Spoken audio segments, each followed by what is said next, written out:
Hey, I'm Markia. Want to hear something scary? Abducted. Looking up at the stars, it's easy to wonder if we're truly alone out in space. If there's life out there, and if there is, why hasn't it made its presence known? Or maybe it has, and it's your turn next. Your turn to be at their mercy. In a way, spooky campfire stories can be comforting. If you hear a tale of an old building cursed due to some tragic event, it makes you feel better because you know to just not go into that building. But how about a home less than 2 years old with no history of violence or bloodshed? When Lily was 12, her family moved into an almost brand new house. The previous owners had built it, but moved away after only 2 years, selling it for a drastically reduced price. Lily raced her brother Ethan through the hallway on their move-in day. He beat her down the long hall to claim his bedroom. Ethan was 7 and incredibly fast. The room he had chosen had a giant window facing the backyard. Lily complained to their mother, Tessa. It's not fair. He gets the bigger room with a view. Lily, in a few years, you'll appreciate having your own bathroom. Trust me, her mom said. Lily rolled her eyes and stumped off to her smaller room, trying to get excited about the bathroom. Later that night, Lily was sleeping in her bed when she heard her name. Lily.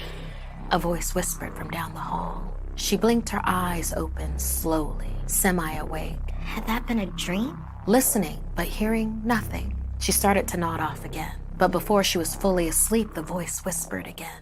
Lily. This time, Lily sat up and looked around her dark room. It had her bedroom furniture and a few unopened boxes.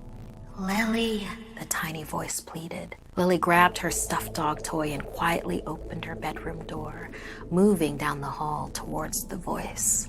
The hall was dark. Lily flipped on the light. There was a popping sound, and the bulb went black, leaving her in a darkness so deep she could barely see her own hand. Scared but determined, Lily made her way down the hall. Lily, the voice whispered desperately. She recognized the voice now. It belonged to Ethan. Why was he speaking so softly? Turning the knob on Ethan's bedroom door, Lily pushed it open, clutching her stuffed animal under her arm. Something grabbed her hand in the dark. It was Ethan. Somewhat frantic, he pulled her into the room. Lily, look, outside. Lily edged forward past him, focused through the window to see 2 pairs of green eyes glowing back in the distance. Goosebumps formed on Lily's skin. The eyes stared at her, then past her, toward Ethan. A bright light exploded inside the bedroom. Lily dropped her toy, shielding her eyes. Suddenly, in the bedroom with them, stood 2 dark figures, the ones with the green eyes from outside. They towered over Ethan, eyes blazing. Lily froze in fear. Terrified, Ethan turned to her, whimpering, Lily, before the light exploded a second time, then all went dark. Ethan and the 2 creatures were gone. Ethan! She screamed, but the room was silent. Running to their parents' bedroom, Lily burst inside. Sobbing, she told them what happened. They ran into Ethan's bedroom, but all trace of him and those haunting green eyes were nowhere to be found. Ethan's disappearance was reported as a kidnapping. The town rallied behind the family to search the neighboring forest and the lake, looking for any sign of the little boy. But days turned into weeks, and it became all too clear that he was just gone. The family was devastated and immediately put the house up for sale. On their last night in the house, Lily startled awake at midnight, feeling herself drawn to her brother's bedroom. Again, she walked down the hall, flipping the light. It popped, leaving the hallway in darkness as she slowly opened Ethan's door. There, standing in the middle of the bedroom, was Ethan. In the moonlight, he looked much older than when she'd last seen him. She ran to him and wrapped him in a hug. Lily, he said, collapsing in her arms.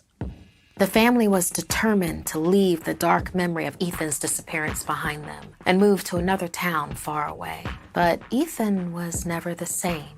The little boy who had whined at doing even the tiniest household chore now washed the dirty dishes, took out the trash, made his bed every day first thing in the morning, all without being asked. Their parents would joke that it was like he wasn't even really Ethan anymore. When Lily asked how he had come back, Ethan grew quiet and said that he didn't remember most of it, but that the visitors were after children, that they had told him that something far worse was coming for them all, but he couldn't remember what it was. As for Lily, on the night of Ethan's return, she had caught one final glimpse of the 2 pairs of green, glowing eyes in the backyard. She couldn't tell how she knew, but she had felt them staring into her that last time, almost as if they had been saying, "See you soon."